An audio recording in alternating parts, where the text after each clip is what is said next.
वेंकटाद्रिसमं स्थानं ब्रह्मांडे नास्ति किंचन वेंकटेश समो देवो न भूतो न भविष्यति। ओं नमो वेंकटेशाय। திருமலா திருப்பதி தேவஸ்தானம் ஸ்ரீ வெங்கடேஸ்வரா பக்தி சேனல் இணைந்து வழங்கும் ஸ்ரீமத் பகவத்கீதை பாராயணத்திற்கு அனைவரையும் வரவேற்கிறோம். மூகம் கரோதி வாசாலம் அங்கும் லங்கயதே கிரிம் யத்கிருபாதமஹம் வந்தே பரமானந்த மாதவம்.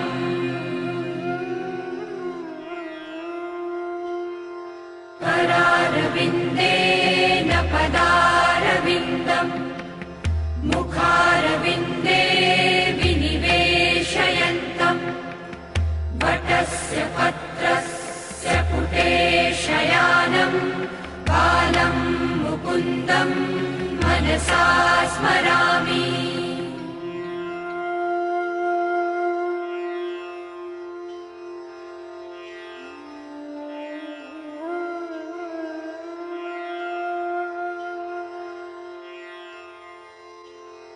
वसुदेवसुतं देवं कंसचाणूरमर्दनं देवकी परमानन्दं कृष्णं वन्दे जगद्गुरुम्. நம்மளுடைய பகவத்கீதையில் ஸ்வாத்தியாயாபியசனஞ்சைவ வாங்மயம் தப உச்சதே என்று பகவான் பிரதிதினம் வாக்ரூபமான ஒரு தபஸை ஸ்வாத்தியாய அபியசனம் செய்வா. இந்த பகவத்கீதை பாராயணம் இத்தியாதிகளை நாம் அத்தியனம் செய்வதாலும் அதை திருப்பி திருப்பி சொல்வதாலும் சில பேருக்கு கற்றுக் கொடுப்பதாலும் அது ஒரு வாங்மயமான தபஸ் அப்படின்னு நம்மளுக்கு உபதேசம் பண்ணிருக்கார்.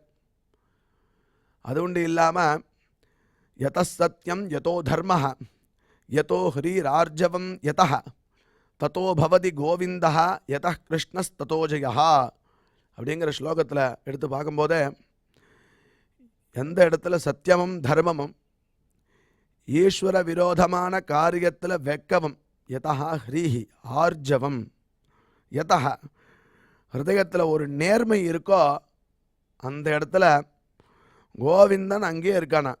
அதனால் இந்த குணங்களை நம்ம வளர்த்துக்கணும். சத்தியமாக இருக்கணும், தர்மமாக இருக்கணும், ஈஸ்வர விரோதமான காரியங்களில் வெக்கப்படணும், அதில் ஈடுபடவே கூடாது. அது உண்டு இல்லாமல் ஆர்ஜவம் ஹிருதயத்தில் ஒரு நேர்மை எப்பயும் இருந்ததுன்னா அந்த இடத்துல பகவான் கோவிந்தன் நம்ம கூடயே இருப்பானா. அதனால் என்ன ஆகுதுன்னா யத கிருஷ்ணஸ் ததோ ஜெயா, எங்கே கோவிந்தன் இருக்கானோ அந்த இடத்துல எடுத்த காரியம் எல்லாம் வெற்றியாகிறது அப்படின்னு நம்மளுக்கு சாஸ்திரம் அழகாக நம்மளுடைய குணத்தையும் மேம்படுத்திண்டு பகவத் பிரீத்திகரமான காரியங்களையும் செய்துண்டு தத்வாரா கோவிந்தனை நம்ம கூடயே வச்சுக்கலாம் அப்படின்னு அழகாக சொல்லி கொடுக்கறது. அவ்வாறே இன்றைய பகவத்கீதை பாராயணத்திற்கு முதல்ல ரொம்ப மனோநிலையை சரியாக வச்சுண்டு நம்ம பகவான்கிட்ட ஈடுபடுறதுக்கு முன்னாடி குரு பிரார்த்தனை மற்றும் சங்கல்பத்தோட இன்றைய நிகழ்ச்சியை நாம் துவங்கலாம்.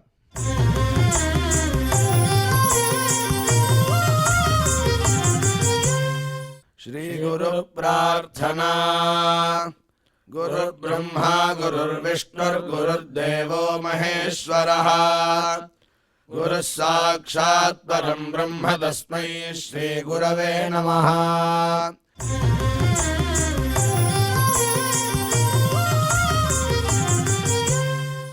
श्रीनिवास प्रार्थना.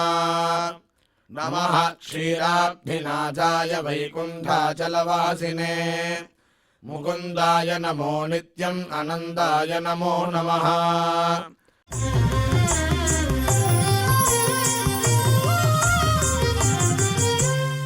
अथ श्रीमद्भगवद्गीता पारायण संकल्पः.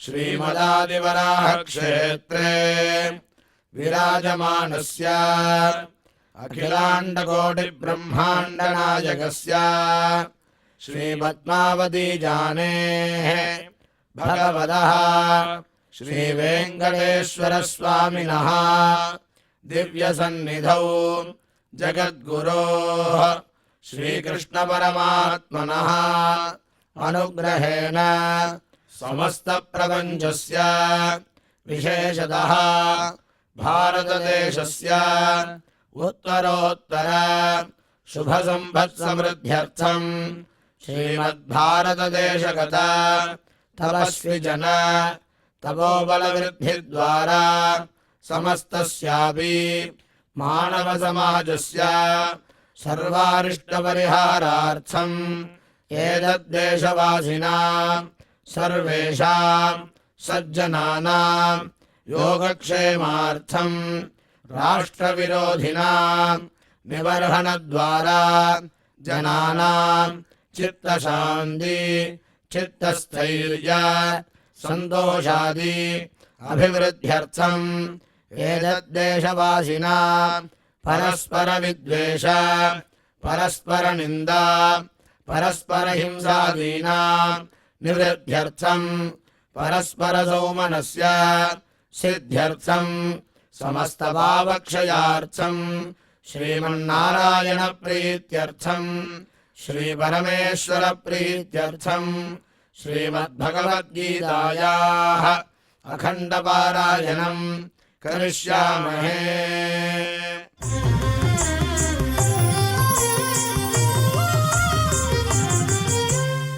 श्रीगीता प्रार्थना श्रीवत्साङ्गं महोरस्कं वनमाला विराजितम् शङ्खचक्रधरं देवं कृष्णं वन्दे जगद्गुरुम्।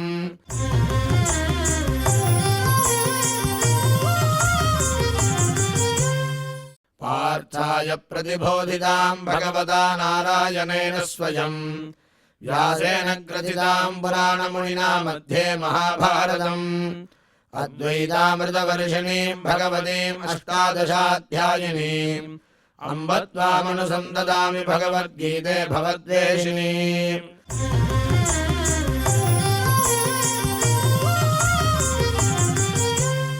श्रीवेदव्यास प्रार्थना व्यासं वसिष्ठनप्तारं शक्तेः पौत्रमकल्मषम् पराशरात्मजं वन्दे सुखदातं तपोनिधिम्। यत्र योगेश्वर कृष्णो यत्र पार्थो धनुर्धरः तत्र श्रीर्विजयो भूतिर्ध्रुवाणि धर्मधर्मः।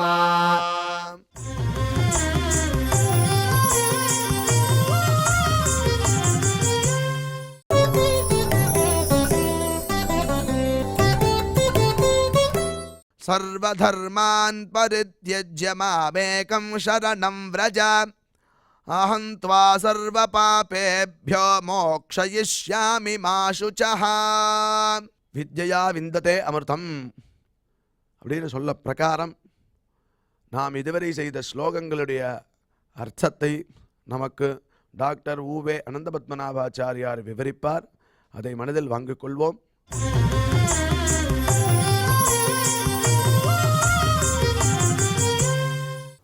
सर्वधर्मान् परित्यज्य मामेकं शरणं व्रज अहं त्वा सर्वपापेभ्यो मोक्षयिष्यामि मा शुचः। ஓம் நமோ பகவதே வெங்கடேஷாய.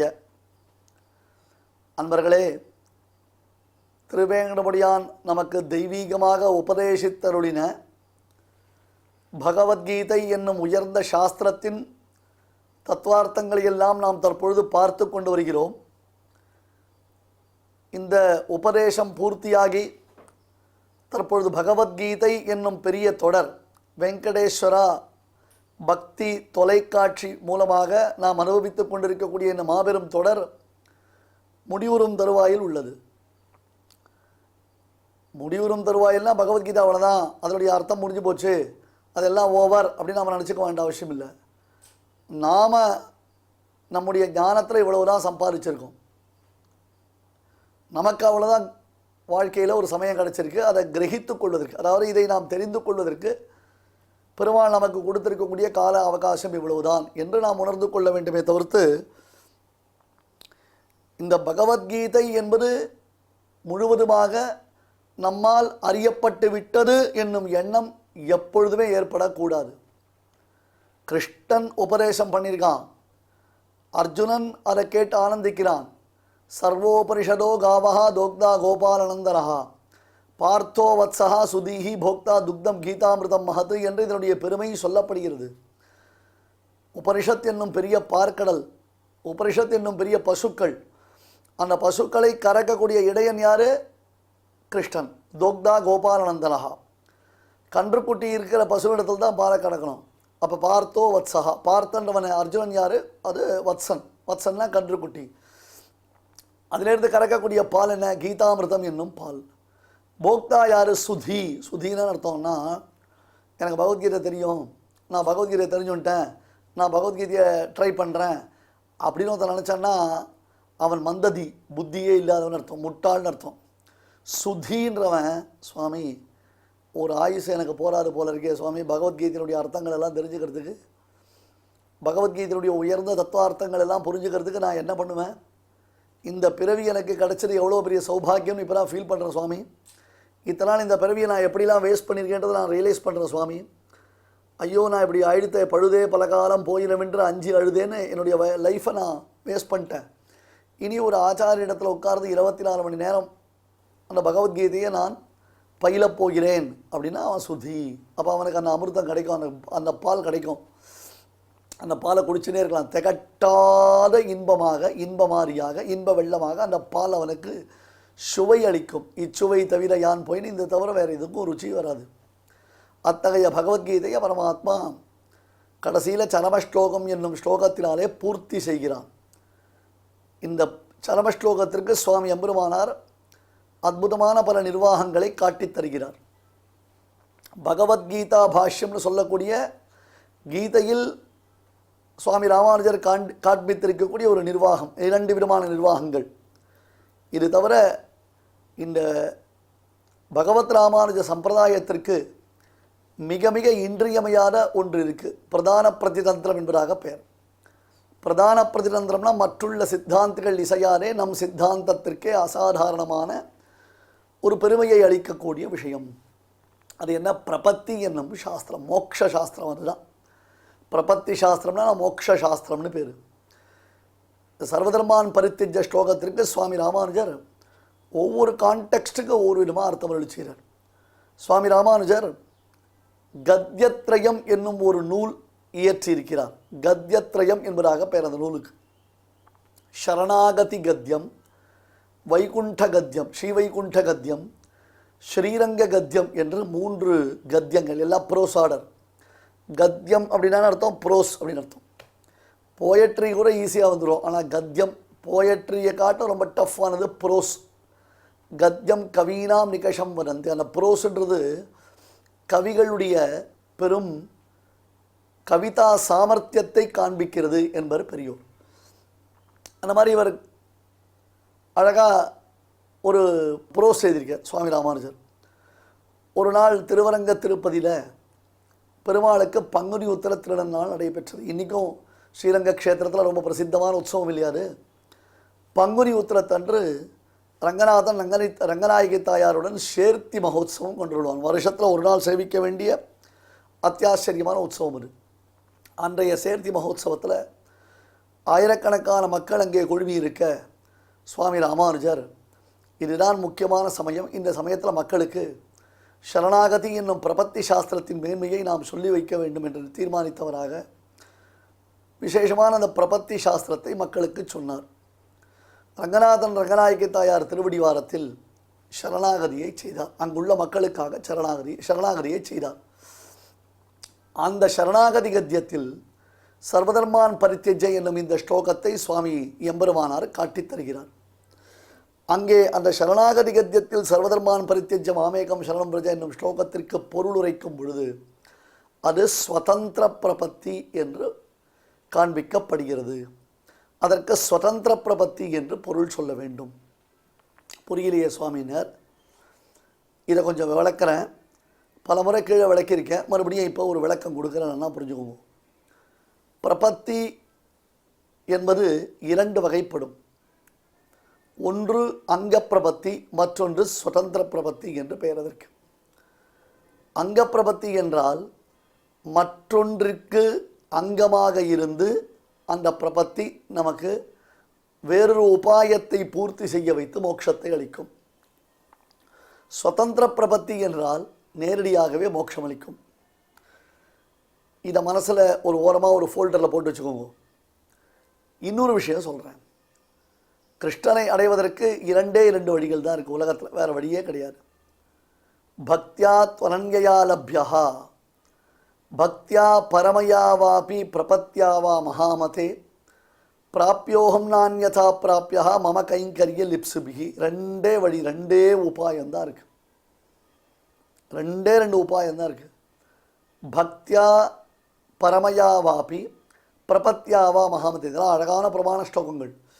எல்லாம் லைஃபுக்கு ரொம்ப முக்கியமானது. நீங்கள் நோட்டு பண்ணி வச்சுட்டிங்கன்னா உங்கள் லைஃபுக்கு ரொம்ப யூஸ்ஃபுல்லாக இருக்கும். பக்தியா பரமயா வாபி பிரபத்யாவா மகாமதே. ஒன்று பக்தியினாலேயோ அல்லது பிரபத்தினாலேயோ நான் அடையத்தக்கவன். எய்தர் பக்தி பண்ணணும் இல்லை பிரபத்தி பண்ணணும். உடனே நமக்கு ஈஸியாக ஒரு ஐடியா தோணும், நாங்களாம் ஈஸியாக பக்தி பண்ணிட்டு இருக்கோமே சார், எங்கள் கோவிலுக்கு போனால் சுவாமி நமஸ்காரம் பண்ணாமல் வருதில்லை, டெய்லி காலத்தில் கோவிலுக்கு போகாமல் இருக்கிறதில்ல, அதுக்கப்புறம் எந்தெந்த ஊரில் என்னென்ன திருவிழாக்களோ அந்த திருவிழாக்களை அட்டன் பண்ணாமல் இருக்கிறதில்ல, அட்டன் பண்ணுறது மட்டும் இல்லை அந்த திருவிழாவுக்கு தேவையான நிறைய டொனேஷன்ஸ் கொடுக்குறோம், இப்படிலாம் நாங்கள் பக்தி பண்ணிட்டு இருக்கோமே நாம் சொல்கிறோம். ஆனால் இதற்கெல்லாம் நாம்கே வாஸ்தே பக்தின்னு பேர். சாஸ்திரங்களில், சாஸ்திரம்னாலே உபனிஷத்து, அந்த உபனிஷதங்களில் விசேஷமான சில வித்யா விசேஷங்கள் காண்பிக்கப்படுகின்றன. வித்யை அப்படின்னாலேயே மோட்சத்தை அடைவதற்கு நாம் ப்ராக்டிஸ் பண்ண வேண்டியது, மோட்சத்தை அடைவதற்காக நாம் அபியசிக்க வேண்டியதான வித்யா விசேஷங்கள். தஹர வித்யா, சாண்டில்ய வித்யா, உபகோசல வித்யா, ஆதித்ய வித்யா, காயத்ரி வித்யா, இப்படி பல வித்யா விசேஷங்கள் காண்பிக்கப்படுகின்றன. இந்த உபாசகன்னா உபனிஷத்தில் சொல்லப்பட்டபடி மோட்சத்திற்காக பகவானை உபாசிக்க வேண்டும் என்னும் ஆசை பூண்டவன். அவன் என்ன பண்ணணும்னா ஒரு வித்யா விசேஷத்தை பிரயத்தனம் பண்ணணும். ஒரு வித்யா விசேஷம்ன்றது என்னது? உபகோசல வித்யான்னு ஒன்று இருக்குது, சத்வித்யான்னு ஒன்று இருக்குது, தஹர வித்யான்னு ஒன்று இருக்குது, அக்ஷி வித்யான்னு ஒன்று இருக்குது, அந்தராதித்ய வித்யான்னு ஒன்று இருக்குது, சாண்டில்ய வித்யான்னு ஒன்று இருக்குது, சம்பர்க்க வித்யான்னு ஒன்று இருக்குது. என்ன சார் அடிக்கிட்டே போகிறீங்கன்னு? ஒரு 32 வித்யா விசேஷங்களை பிரதானமாக்கி சொல்கிறான். அந்த வித்யா விசேஷங்களுக்குள்ள ஒன்றை இவன் செலக்ட் பண்ணிக்கணும், எல்லாத்தையும் பண்ண வேண்டாம். நான் திருப்பி சொல்லுவேன். இந்த ஒரு விஷயம் பாருங்க, சுவாமி எம்பெருமானார் 5 ஆச்சாரியர்கள் திருவடியில் காலக்ஷேபம் செய்தார். இது ஒரு முக்கியமான கதை. அதாவது ஆளவந்தார் மகாச்சாரியராக இருந்தார். அந்த ஆளவந்தார் இடத்துல 5 காலக்ஷேபம் செய்தார்கள், 5 கல்வி பயின்றார்கள்.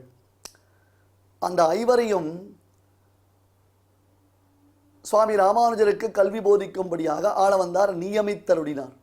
அந்த 5 அவர்களுக்கு கல்வி போதிக்கும்படியாக நியமித்தருடினார்.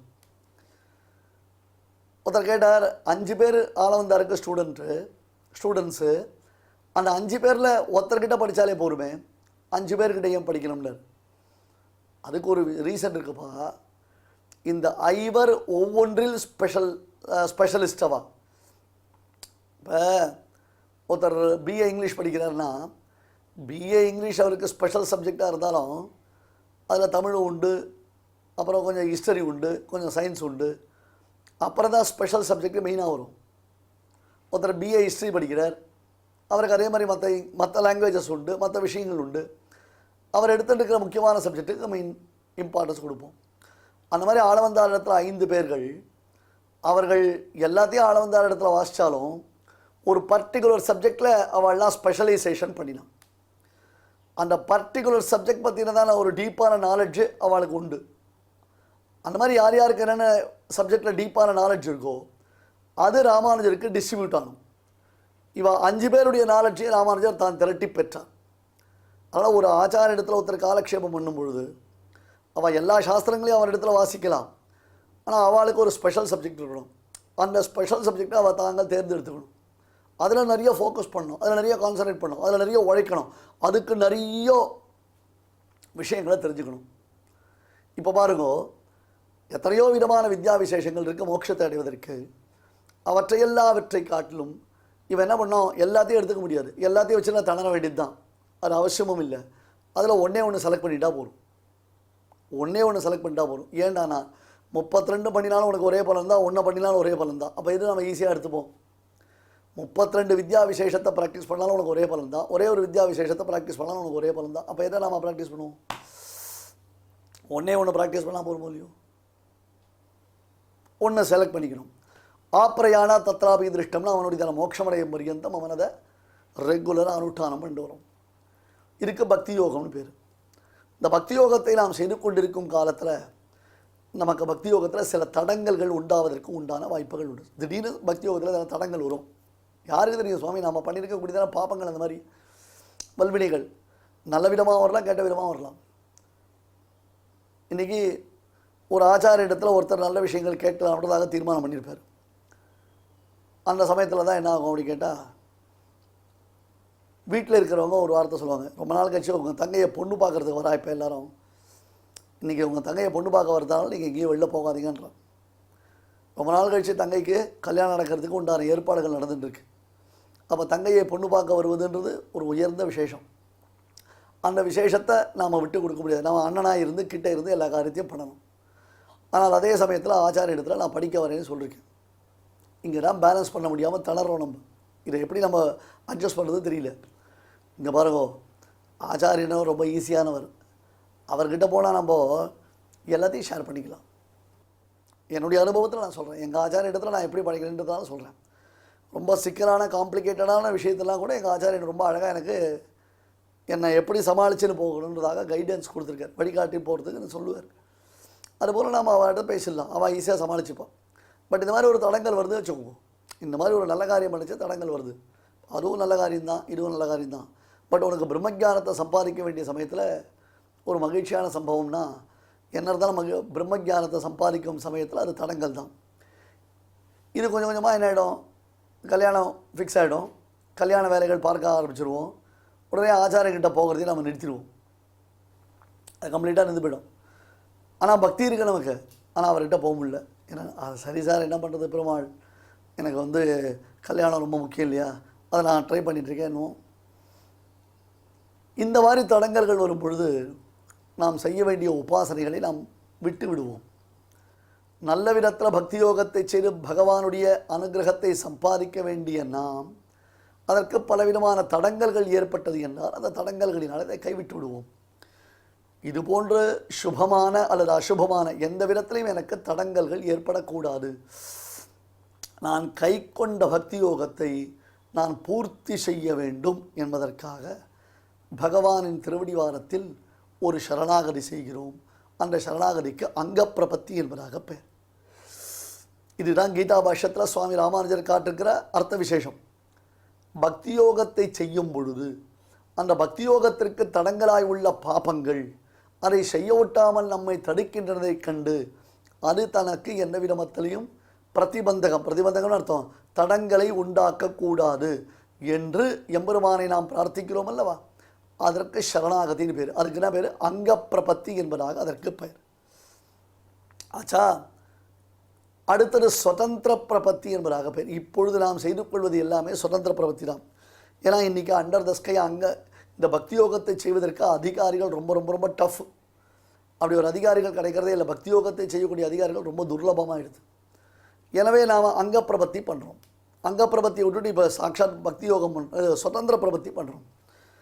இன்றைக்கி ஆச்சாரியர்கள் நமக்கு அத்தியந்தம் நெருக்கமான, நமக்கு விஷயங்களை அள்ளி கொடுத்து நல்வழியில் நம்மை அழைத்து செல்லக்கூடிய ஆச்சாரியர்கள் அவர்கள் கிடைக்கும் பொழுது அந்த ஆச்சாரிய இடத்துல போய் எனக்காக பெருமாள்கிட்ட இந்த ஆத்மாவை சமர்ப்பணம் பண்ணுங்கோள். எப்படி விபீஷணன் சுக்ரீவன் முதலானவர்களிடத்தில் ஓடிப்போய் ராமனிடத்தில் நான் வந்திருக்கேன்னு தெரிவியுங்கோள். இந்த விபீஷணன் ராமனிடத்தில் அடைக்கலமாக வந்திருக்கிறான், அதனால் விபீஷணன் ஆகிய என்னை பற்றி அவனிடத்தில் தெரிவியுங்கோள்னு சுக்ரீவன் அவர்களை முன்னிட்டு பெருமாள்கிட்ட போன மாதிரி நாம் நம்முடைய ஆச்சாரியர்களை முன்னிட்டு பெருமாள்கிட்ட போகணும். அதற்கு பலன் என்ன, உயர்ந்ததான மோட்சம். அதுக்கு என்ன பேர், ஸ்வதந்திர பிரபத்தி என்பதாக பெயர்.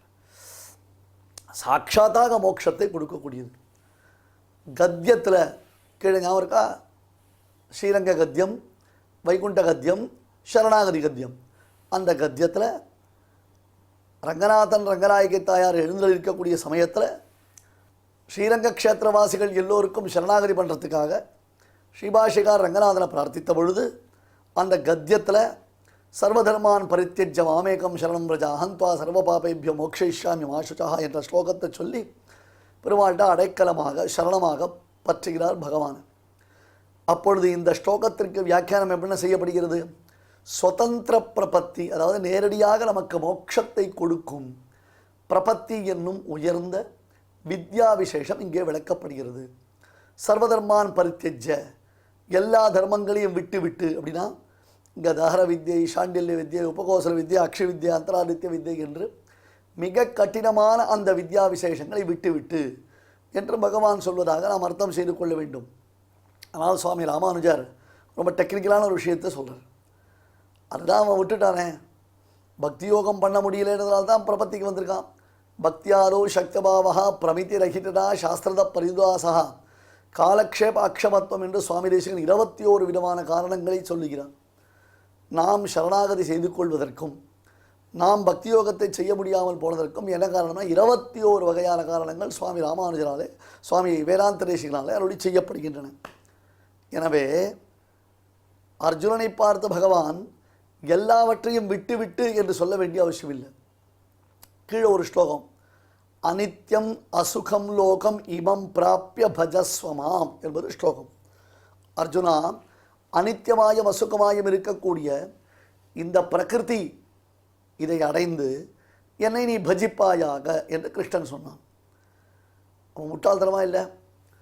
கிருஷ்ணனை தொழ வேண்டும் என்றால் ஒருத்தர் முதல்ல குளிக்கணும்னு ஆசைப்பட்டார். நீ என்ன பண்ணுற, நன்னா உடம்பு ஃபுல்லாக சேத்த பூசிக்கோ, அப்புறம் நீ குளின்னா எதுக்குயா? அவர் ஜென்ரலாக குளித்தாலே போருமே, சேத்த உடம்பு முழுக்க பூசிட்டு அதுக்கப்புறம் குளிக்க வேண்டிய அவசியம் என்ன அப்படின்னு ஒரு கேள்வி வரும். அந்த மாதிரி பெருமாளை ஆசிரிக்கணும், பெருமாள்கிட்ட வரணும்.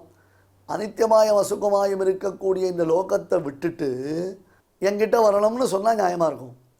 அனித்தியமாயம் அசுகமாயம் இருக்கக்கூடிய இந்த லோகத்தை அடைந்து அதன் பிறகு என்னை பஜி மாம் பஜஸ்வன்னு கிருஷ்ணன் சொன்னால் அபத்தமாக இருக்கேன்னர். அப்படி அர்த்தம் பண்ணாதீங்கோ.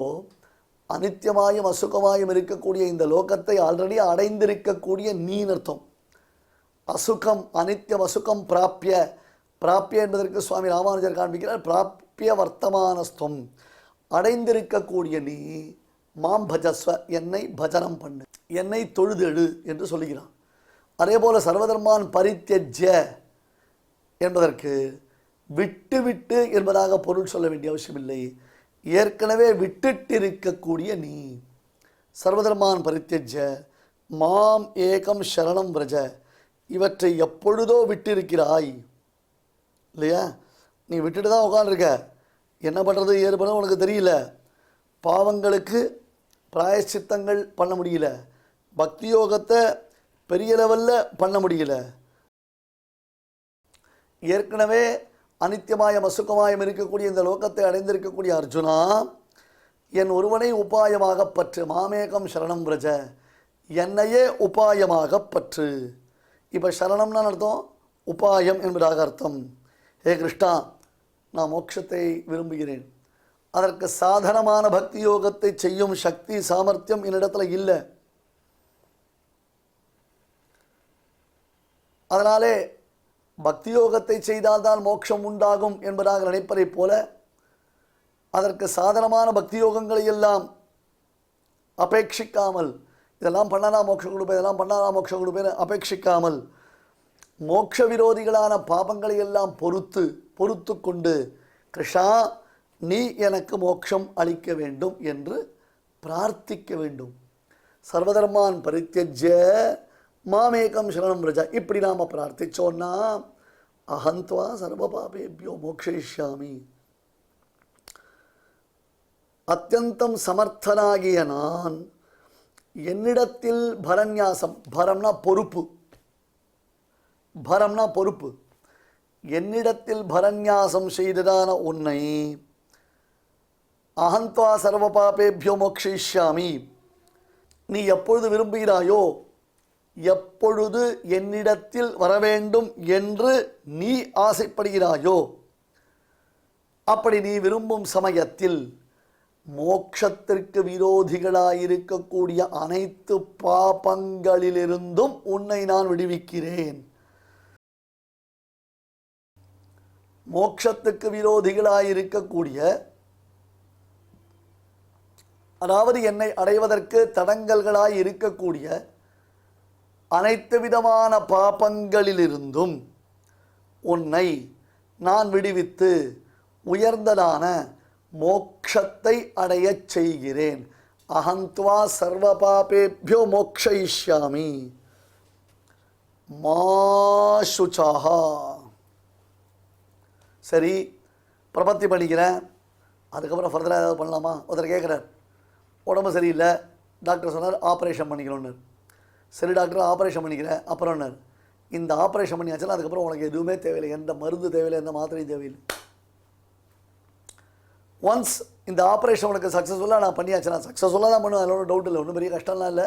இந்த ஆப்ரேஷன் ஈஸியாக தான் பண்ண போகிறேன். அதை நான் பண்ணியாச்சுன்னா உனக்கு எதுவுமே நீ பண்ண வேண்டாம். என்ன பண்ண வேண்டாம்? எதுவுமே பண்ண வேண்டாம். என்ன எதுவுமே பண்ண வேண்டாம்? அட போப்பா, கல்லை சாப்பிட்டா கூட உனக்கு ஜீரணம் ஆகிடும்ன்றார். அந்த மாதிரி பிரபத்தேகே கொச்சிதப்பேஷா பராபேக்ஷான சித்தியதே. அங்கே கொடுக்குற வாக்குறுதி ஒரு விதத்தில் பொய்யான வாக்குறுதி. ஒருத்தருக்கு ஆப்ரேஷன் பண்ணிவிட்டார், அவனுக்கு இனிமேல் கவலை இல்லை, நீ இனிமேல் எந்த மருந்தையும் சாப்பிட வேணான்ட்டார், தட் இஸ் ஓகே. இனிமேல் எந்த மருந்தையும் சாப்பிட வேணான்ட்டார், தட் இஸ் ஓகே. ஆனால் கல்லை சாப்பிட்டாலும் உனக்கு ஜெரிக்கும்னா கல்லை சாப்பிட முடியுமா? கல்லை சாப்பிட்டுட்டு இருக்க முடியுமா? இல்லை. உனக்கு 100 ஆயுசுன்றார், அவன் என்ன பண்ணிட்டான், 96 வயசில் செத்து போயிட்டான். உடனே அவனுடைய பிள்ளை அங்கேன்னு வந்தான், டாக்டர் எங்கள் அப்பாவுக்கு 100 ஆயுசுன்னு சொன்னீங்களே, நீங்கள் போய் சொல்லிட்டீங்க, எங்கள் அப்பாவுக்கு பண்ணின ட்ரீட்மெண்ட்லாம் போய் அவருக்கு நீங்கள் ட்ரீட்மெண்ட் பண்ணினீங்களே, அந்த பைசா எனக்கு வட்டியை முதல்ல திருப்பி கொடுனா. டாக்டர் முட்டாளாடா, 75 வயசுக்கு உங்கள் அப்பாவுக்கு நான் வைத்தியம் பண்ணேன், 75 வயசுக்கு அவருக்கு ஆப்ரேஷன் பண்ணினேன், இப்போ உங்கள் அப்பா 96 வயசில் செத்து போயிருக்கார். இப்போ நீ என்கிட்ட நான் கேட்குற, அவர் 100 வயசு வாயிலேயே 96 வயசில் செத்து போயிட்டாரு, இது தப்பு இல்லையான்னு நீ கேட்குற, முட்டாளா நீ? இத்தனை வருஷம் உங்கள் அப்பா உசுரோடு இருந்ததுனால, நான் பண்ணின வைத்தியத்தினால 100னா எக்ஸாக்டாக 100ல் இருக்க முடியுமா அப்படின்னு ஒரு கேள்வி கேட்குறேன். ஆனால் அவன் சொன்னால் கூட அதில் சில விதமான விப்ரதிபத்திகள் ஏற்படுறதுக்கு வாய்ப்பு இருக்குது. ஆனால் பெருமாள் ஒரு வார்த்தை சொல்லிட்டான், பிரபத்தேகே கொச்சிதப்பேஷா பராபேக்ஷான வித்தியதே. பிரபத்திக்கு அங்கமாக நீ ஒரு தடவை சரணாதி பண்ணிட்டேன்னா அந்த பிரபத்திக்கு அங்கமாக நீ எதுவும் பண்ண வேண்டிய அவசியமில்லை. நிக்ஷேப அபரபரியாயா ஞாச பஞ்சாங்க சயுக்தா யத்யேன காமகாமேன ந சாத்தியம் சாதனாந்தரைஹி தேன தேனாப்பியதே தத்தத்து ஞாசேனைவ மகாமுனே. உன்னுடைய விருப்பங்கள் என்னென்ன உண்டோ, எந்தெந்த விஷயத்தில் எதையெல்லாம் விரும்பியவனாக அந்த விருப்பத்தை நீ நிறைவேற்றிக் கொள்ள வேண்டும் என்பதாக ஆசைப்படுகிறாயோ அது எல்லாத்துக்கும் என்ன காரணம்னா சரணாகத்தின்னு ஒன்று பண்ணிட்டோம்னா பெருமாள் சர்வலக்ஷகன், பெருமாள் சர்வசுலபன், பெருமாள் ஆசிரித பரதந்திரன், எல்லாரையும் பெருமாள் காப்பாற்றுவான். சரணாகதி பண்ணின நம்மளை கைவிடவே மாட்டான். மா சுச்சாஹா மா சுச்சாஹா. நிறைய பேர் மா சுச்சாஹான்னு படிப்பா, அப்படி வாசிக்கக்கூடாது. மா சுச்சாஹா, கவலைப்படாதே, ஒரு கவலையும் படாதே, ஒரு பிரச்சனையும் கிடையாது. உன்னை பார்த்து கொள்ள வேண்டியதான பொறுப்பை என்னிடத்தில் ஒப்படைத்து விட்டாயேயானால் அது குறித்து நீ இனி கவலைப்பட வேண்டிய வருந்த வேண்டிய அவசியம் இல்லை. இல்லையா? ரொம்ப அழகா இந்த ஸ்லோகத்தினுடைய அர்த்த விசேஷங்களை நாம் பார்க்கணும். ஒரு சந்தர்ப்பம் இல்லை. முதல்ல கீதா பாஷ்யத்தில் பகவத் ராமானுஜர் இருவகையான ஒரு பொருளை சொல்லியிருக்கிறார். பின்னர் அதே பகவத் ராமானுஜர் கத்தியத்ரயத்தில் சுதந்திர பிரபத்தி விஷயமாக சொல்லுகிறார். ஸ்ரீ வைஷ்ணவர்களுக்கு ரொம்ப இன்றியமையாறு திருமந்திரம், துவயம், சரமஸ்லோகம், இந்த 3 மந்திர ஜபம் நித்தியம் பண்ணியானும். திருமந்திரம்ன்றதான அஷ்டாட்சர ஜபம் பண்ணணும், துவயம்ன்றதான துவயமந்திரத்தை ஜபம் பண்ணணும், சரமஸ்லோகம்ன்றதாக தற்பொழுது சொல்லக்கூடிய இந்த ஸ்லோகத்தை நிச்சயம் சொல்லணும். இந்த 3க்கு ரகசியத்ரயம் என்பதாக பெயர். பரம ரகசியமாக நாம் காப்பாற்றி வைக்க வேண்டிய முக்கியமான அர்த்த விசேஷங்கள் இதில் பொதிந்துள்ளன. மேலும் விவரணங்களை எல்லாம் அடுத்த உபன்யாசத்தில் பார்க்கலாம். சர்வதர்மான் பரித்யஜ்ய மாமேகம் சரணம் பிரஜ அஹந்த்வா சர்வபாபேப்யோ மோக்ஷயிஷ்யாமி மா சுஜஹா. ஸ்ரீமதே பகவதே பாஷ்யகாராய நமஹ. இப்பொழுது அடியான் சொல்கிறத எல்லாரும் திருப்பி சொல்லுங்க. सर्वधर्मान् परित्यज्य सर्वधर्मान् परित्यज्य मामेकं शरणं व्रज मामेकं शरणं व्रज अहं त्वा सर्वपापेभ्यः अहं त्वा सर्वपापेभ्यः मोक्षयिष्यामि मा शुचः. मोक्षयिष्यामि मा शुचः. இப்பொழுது நாம் அனைவரும் சேர்ந்து பாராயணம் செய்யலாம். सर्वधर्मान् परित्यज्य मामेकं शरणं व्रज अहं त्वा सर्वपापेभ्यो मोक्षयिष्यामि मा शुचः. தெய்வத்தை ஆராதிக்கும் உன்னதமான வழிகளில் முக்கியமானது பகவன் நாம சங்கீர்த்தனம். அதனால் என்ன ஏற்படுகிறது என்று கேட்கலாம் இல்லையா? புண்ணியம் ஒன்று ஏற்படுகிறது. அது ஒன்று இல்லாமல் பகவானுக்கு பிரீத்தியானது ஏற்படுறது. இதை பற்றி பார்த்தோன்னா கிம் சம்பாத்தியம் மனுஜைஹி அப்படின்னு பகவத் பாதால் பிரஷ்னோத்தர ரத்ரி மாலிகா அப்படிங்கிற ஒரு கிரந்தத்தில் கேட்குறார். கிம் சம்பாத்தியம் மனுஜைஹி, மனிதர்களால் எது சம்பாதிக்கப்பட வேண்டியது? அந்த கேள்விக்கு பகவத் பாதாலே பதில் சொல்கிறார். வித்யா, வித்தம், பலம், யசா, புண்ணியம். வித்யா கல்வி, அடுத்தது வித்தம் பணம், பலம் பலம்னா ஆரோக்கியம் வரதுக்கு உண்டான சக்தி, யசா புகழ், அடுத்தது புண்ணியம். நம்ம என்ன நினச்சிட்டுருக்கோம், பகவான் ஆராதிக்கிறதா இருந்தால் எதுவுமே வேண்டாம் அப்படின்னு நினச்சிட்டுருக்கோம். அப்படி இல்லை. வெல்த்து ஹெல்த்து இது ரெண்டுமே முக்கியம். ரெண்டுத்தையும் நம்ம வளர்க்கணும். ஒரு சமயத்தில் வெல்த்தையும் வளர்க்கணும், ஹெல்த்தையும் வளர்க்கணும். அதோடு சேர்ந்த ஸ்பிரிச்சுவல் அதையும் வளர்க்கணும். அதாவது ஆன்மீக விஷயமான சமாச்சாரமும் வளரணும். நம்மளே வளர்ந்துட்டுருக்கணும் அப்படிங்கிறது தெரியறது இல்லையா? ஆரோக்கியம், பலம் வளரணும்னா நடக்கணும், குளிக்கணும். குளிக்கிறதுனால 10 விதமான லாபம்னு சொல்கிறார். குணாதிஷ ஸ்நானபரஸ்ய சாதோ. பலம் எப்படி வளரும் அப்படின்னா குணாதிஷ ஸ்நானபரஸ்ய சாதோ ரூபஞ்ச தேஜா பலஞ்ச சௌச்சம். ரூபம் வளருமா? தேஜஸ் வளரும், பலம் வரும். ரூபஞ்ச தேஜா பலஞ்ச சௌச்சம். 4வது சௌச்சம். சௌச்சம்னா சுத்தி, அந்தःகரண சுத்தி, பகிஷுத்தி. அந்தःகரண சுத்தி மானசம் ஸ்நானம் விஷ்ணு சிந்தனம் அப்படின்னு சொன்னோம், ஏற்கனவே பார்த்தோம். அதனால் விஷ்ணு சிந்தனம் பண்ணுறதுனால கோவிந்த கோவிந்த கோவிந்தான்னு குளிக்கணும். குளிக்கிறதுனால என்ன ஆகுது? மானசமான ஒரு ஸ்நானம் ஏற்படுறது, சுத்தி வருது. சுத்தி வந்து அது அழுக்கெல்லாம் போக்குறதுங்கிறார். பகிஷுத்திக்கு நம்ம எல்லாம் சோப்பு தேய்க்கிறோம், அரப்பு தேய்க்கிறோம், மண்ணு தேய்க்கிறோம். அவா சௌகரியம். அடுத்தது ஆயுஷ்யம். 5வது ஆயுஷ்யம், ஆரோக்கியம். ஆயுஷ்யம்னு புரியுறது உங்களுக்கு, ஆரோக்கியம்னு புரியுறது. அலோலுபத்துவம், இது செய்யணும் இதை செய்யக்கூடாது அப்படிங்கிறது வருதான் புத்தி குளிக்கிறதுனால. அலோலுபத்துவம், துஸ்வப்னகாதா, கெட்ட கனவெல்லாம் போகிறது. தபஸ்ச மேதா, தபஹா 9 தபஸ் அப்படிங்கிறார். மேதா புத்தி சக்தி வளருது. இதுக்கெல்லாம் காரணமாக பலம் இருக்குது. பலமே இல்லைன்னா ஸ்நானம் பண்ண முடியாது இல்லையா? அது பலத்தை சம்பாதனம் பண்ணணும். பலம் யசா, அதுக்கு மேலே राजस सुकुमार मदनांचा पुतळा.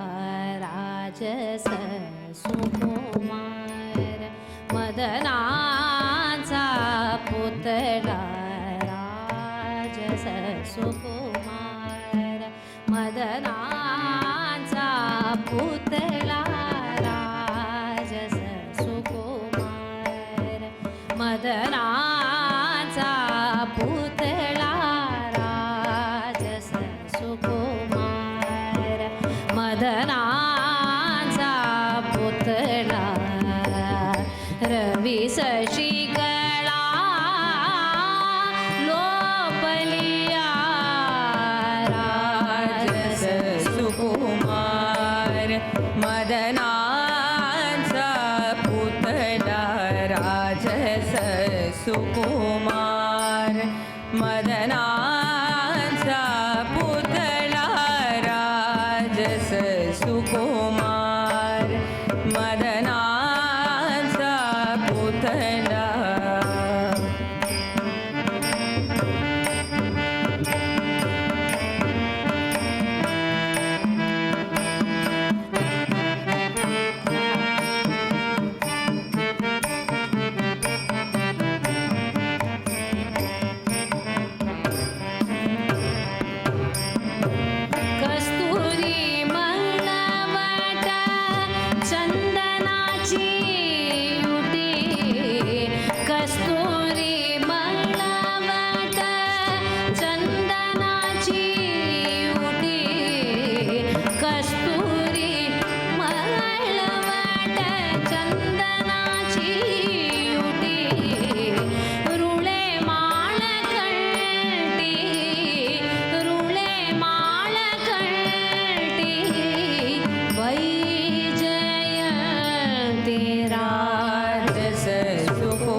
இந்த நிகழ்ச்சியில் இதுவரை நாம் பாராயணம் செய்த ஸ்லோகங்களில் ஏதேனும் அக்ஷர தோஷம் இருந்திருந்தால் அதை நிவர்த்திக்கும் பொருட்டு பகவானிடம் க்ஷமா பிரார்த்தனை செய்வோம்.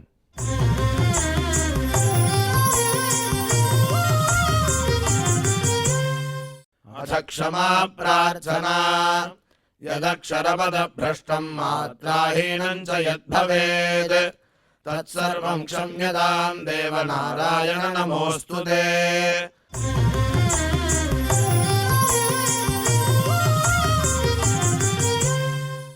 अथ भगवत्समर्पणम् कायेन वाचा मनसेन्द्रियैर्वा बुद्ध्यात्मना वा प्रकृते स्वभावात् करोमि यद्यत् सकलं परस्मै नारायणायेति समर्पयामि।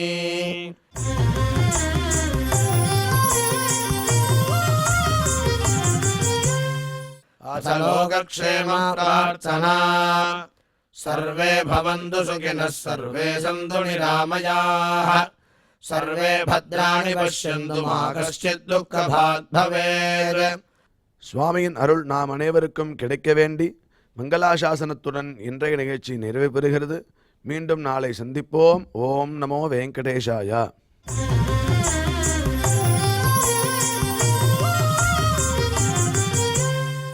अथ मङ्गलम् श्रियः कान्ताय कल्याणनिधये निधयेऽर्थिनाम् श्रीवेङ्कटनिवासाय श्रीनिवासाय मङ्गलम्.